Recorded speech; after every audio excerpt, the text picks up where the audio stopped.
박근혜 대통령이 오늘 수석비서관 회의에서 개헌에 대해 언급을 했습니다. 올해 신년 기자회견에 이어서 두 번째 언급인데요. 쐐기를 좀 박는 의미가 좀 있었던 것 같습니다. 먼저 오늘 발언 내용부터 들어보고 이야기 나누겠습니다. 이제 민생 법안과 경제 살리기에 주력해야 하는데 개헌 논의 등 다른 곳으로 국가 역량을 분산시킬 경우 또 다른 경제의 블랙홀을 유발시킬 수 있습니다. 국회도 경제 살리기와 국민들의 어려움을 해결하는 것을 국정의 최우선 순위로 삼아서 함께 힘을 모아주시기를 부탁드립니다. 자, 박성원 논설위원. 네. 오늘 대통령의 발언이 나온 게 네. 뭔가 계산이 된 의도적인 발언이다 이렇게 봐야겠죠? 네, 그렇습니다. 지금 이제 어렵사리 세월호 특별법이 타결돼서 국회에 산적했던 법안들을 본격적으로 심의를 해나가야 되는 타이밍인데 지금 여야 국회의원 152명으로 구성된 국회의원 개헌 추진 모임이 있습니다. 예. 근데 이 모임에서 1일 날 토론회를 열고 개헌 논의를 본격화하겠다 해서 지금 이제 개헌에 시동을 걸었는데 박 대통령 입장에서는 산적한 국정 현안들을 법안으로 빨리 해주고 해야 지금 연말까지 정기국회에서 예산 처리까지 가능한데 지금 만일에 개헌 논의가 국회에서 본격적으로 굴러가게 되면 이게 모든 걸 삼켜버리는 일종의 블랙홀이 돼서 다른 모든 것이 다시 갈등으로 흐트러질까봐 상당히 염려되는 이런 상황에서 오늘 수석비서관 회의를 통해서 국회에 대한 당부 겸해서 이런 개헌 논의가 이런 걸 참기면 안 된다. 이런 것을 당부한 것 같습니다. 예, 어쨌든 대통령 입장에서는 집권 초기에 이런 얘기가 나오는 게 별로 달갑지만은 않았을 텐데 야당에서는 즉각 반박을 했습니다. 어떻게 했는지 들어보겠습니다. 이러니 제왕적 대통령제를 개헌해야 한다는 주장이 힘을 받고 있는 것입니다. 대통령이 국회를 간섭하고 지시하면 안 됩니다. 박근혜 대통령이 무조건 안 된다고만 하지 말고 국회의 진지한 개헌 논의에 대해 지켜봐 주시고 의견을 주시는 것이 현명합니다. 자, 조수진 차장. 네. 그동안 개헌 논의가 계속 반복적으로 논의가 되어 왔는데 사실 집권 초기라 조금 이른 감은 있지 않습니까? 네, 그렇습니다. 그런데 이 여야 개헌에 찬성하는 의원들은 지금이야말로 개헌의 시기다. 예. 그러니까 그동안은 역대 정권마다 늘 대통령이 임기 말에 대통령이 개헌을 얘기하면서 이거는 정략적 개헌 아니냐.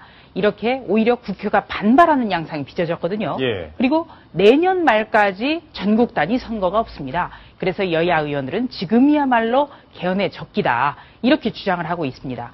그리고 이 우리나라 대통령제에는 과도한 권력이 집중되기 때문에 이기는 쪽이 모두 권력을 독식하게 됩니다. 그래서 여야의 극한적 대립이 계속 되풀이되는 것도 사실입니다. 그런 의미에서 이 개헌에 대해서는 항상 여야 의원들이 지금은 어떤 분권형 대통령제라든지 대통령의 임기와 국회의원의 임기를 일치시켜야 된다든지 여러 가지 방면으로 개헌을 논의해왔고 개헌에 필요하다. 이런 주장이 많았는데요. 박근혜 대통령이 개헌은 안 된다. 연두 신년 기자회견에서 얘기한 이후로 오늘 또다시 얘기했기 때문에 아무래도 새누리당의 친박 의원들을 중심으로 해서 이 개헌은 안 된다. 이런 쪽으로 발을 뺄 가능성이 대단히 높습니다. 예, 그렇게 볼 것 같습니다. 자, 지금 화면에 보면은 정당별로 개헌에 대해 어떤 입장을 보이고 있는지 저희가 정리를 해봤는데요. 찬성 의견, 새누리당에서도 이렇게 많고 특히 새정치연합에서도 이렇게 개헌 얘기가 많은 것 같습니다. 무려 개헌 의결 정족수가 제적의 3분의 2니까 200명인데 지금 200명을 넘는 의원들이 개헌에 찬성하고 있는 모습 볼 수 있는데요. 개헌을 해야겠다, 국회의원들이 해야 된다고 하는 이유가 뭔가요? 개헌에 대해서는 지금 이제 특히 저렇게 국회의원들 사이에서 저런 의견이 높은 것은 국회의 무력감에서 비롯되는 겁니다.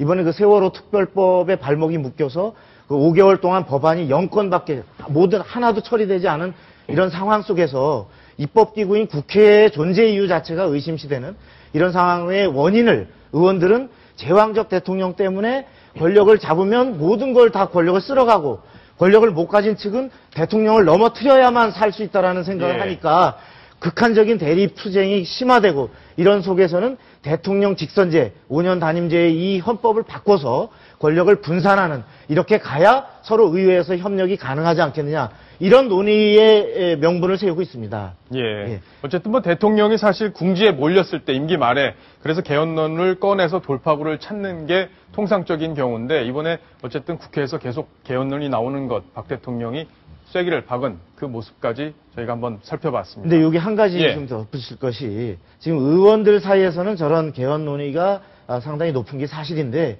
문제는 국민들의 동의를 받아서 결국은 국민투표를 통과해야 되는 거 아닙니까? 그렇죠, 예. 그런데 지금 현재 국회가 그 국민들의 불신을 받는 걸 따져보면 제왕적 대통령 못지않게 국회가 더 제왕적 국회다. 예. 국회의 갑질이야말로 빨리 개혁돼야 될 가장 중요한 정치개혁 과제다. 이런 여론이 만만치 않기 때문에 국회가 현재 주도하는 저런 것이 과연 국민들의 동의를 얼마나 얻을 수 있을지는 그 필요성에도 불구하고 굉장히 회의적인 시각이 적지 않은 것이 현실입니다. 예.